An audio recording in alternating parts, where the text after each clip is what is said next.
Saya percaya Pak Gembala nggak pernah doakan karena tertawa kok. Betul tidak? Sembunyi di menara doa sebagai pemalas. Maaf. Jadi saudara, orang itu lebih penting.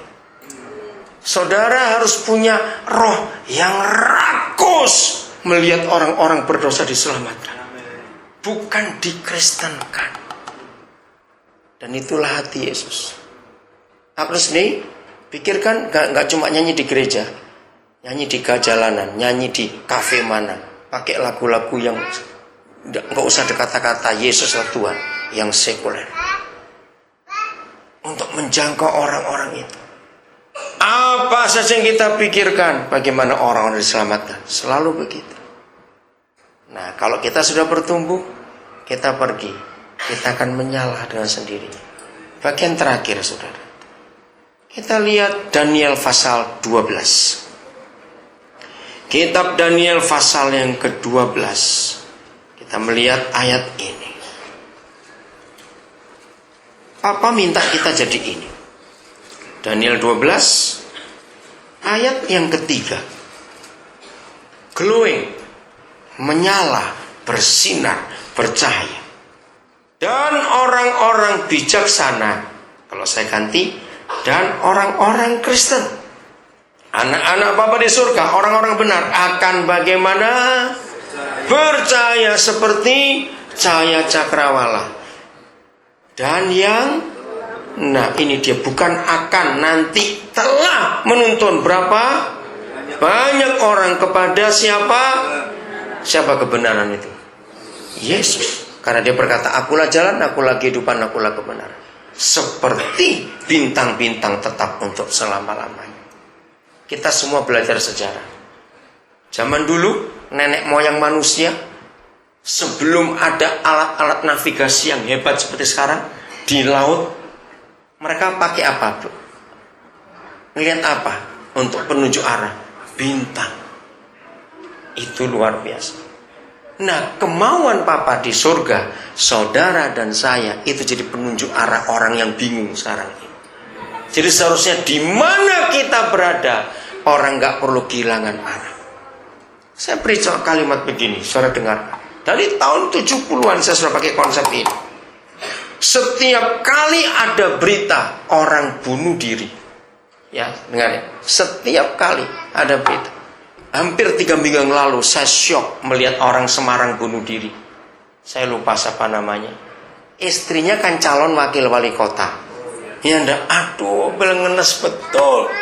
Suaminya bunuh diri di kantor sendiri. Ngeri sekali. Karena utang segitu banyak, kalah lagi.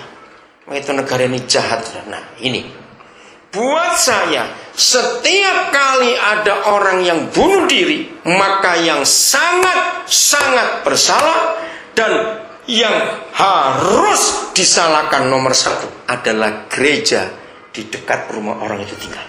Kenapa? Tahun 70-an saya sudah pakai prinsip itu.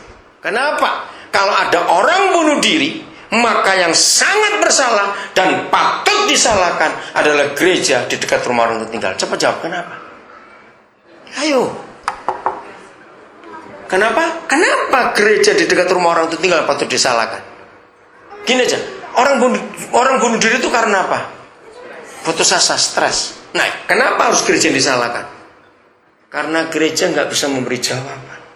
Orang itu tidak tahu kalau di dekat rumahnya ada solusi. Ngerti? Kita yang sangat bersalah kalau ada orang lapar. Kita sangat bersalah. Karena kita egois. Semua pujian yang hebat, mujizat itu nyata. Kalau dia membuka pintu, apalagi ya, dia jawab doaku gitu. Saudara, hanya 0,00 sekian persen orang Kristen kalau nyanyi. Saya salah satunya. Kalau nyanyi lagu itu saya selalu tambahin kata gini, bagaimana orang lain? Bagaimana orang lain? Mereka ngerti nggak ada Yesus yang hebat itu? Seringkali kita nyanyi hanya untuk diri kita sendiri. Kita bertobat untuk itu. Papa minta kita bercahaya seperti cahaya cakrawala, menuntun banyak orang kepada kebenaran. Ayo kita bangkit. Hari-hari ini ada orang yang bukan Kristen, Buddha, Islam, Hindu yang sedang saya layani. Saya nggak ngajak mereka ke gereja, tidak. Saya cuma menerangkan. Maka itu kesimpulan saya, orang Kristen itu nggak dilihat berapa aktifnya dia ke gereja, tidak. Menurut Yesaya 9, Yesaya 2 dan ayat-ayat semua itu, orang Kristen itu kriterianya cuma satu. Dengarin ya, setelah kita lihat Daniel 12 tadi itu, orang Kristen itu hanya satu dinilai. Dalam minggu ini, berapa orang yang datang minta nasihat kepada saudara? Betul tidak? Karena kita cahaya cakrawala, kita harus menuntun banyak orang kepada kebenaran. Jadi di mana kita ada, di kampus, di sekolah, di pasar, di toko, di kantor, di angkot, kendaraan umum, maka orang harus melihat kita penasihat. Kenapa? Ingat Yesus.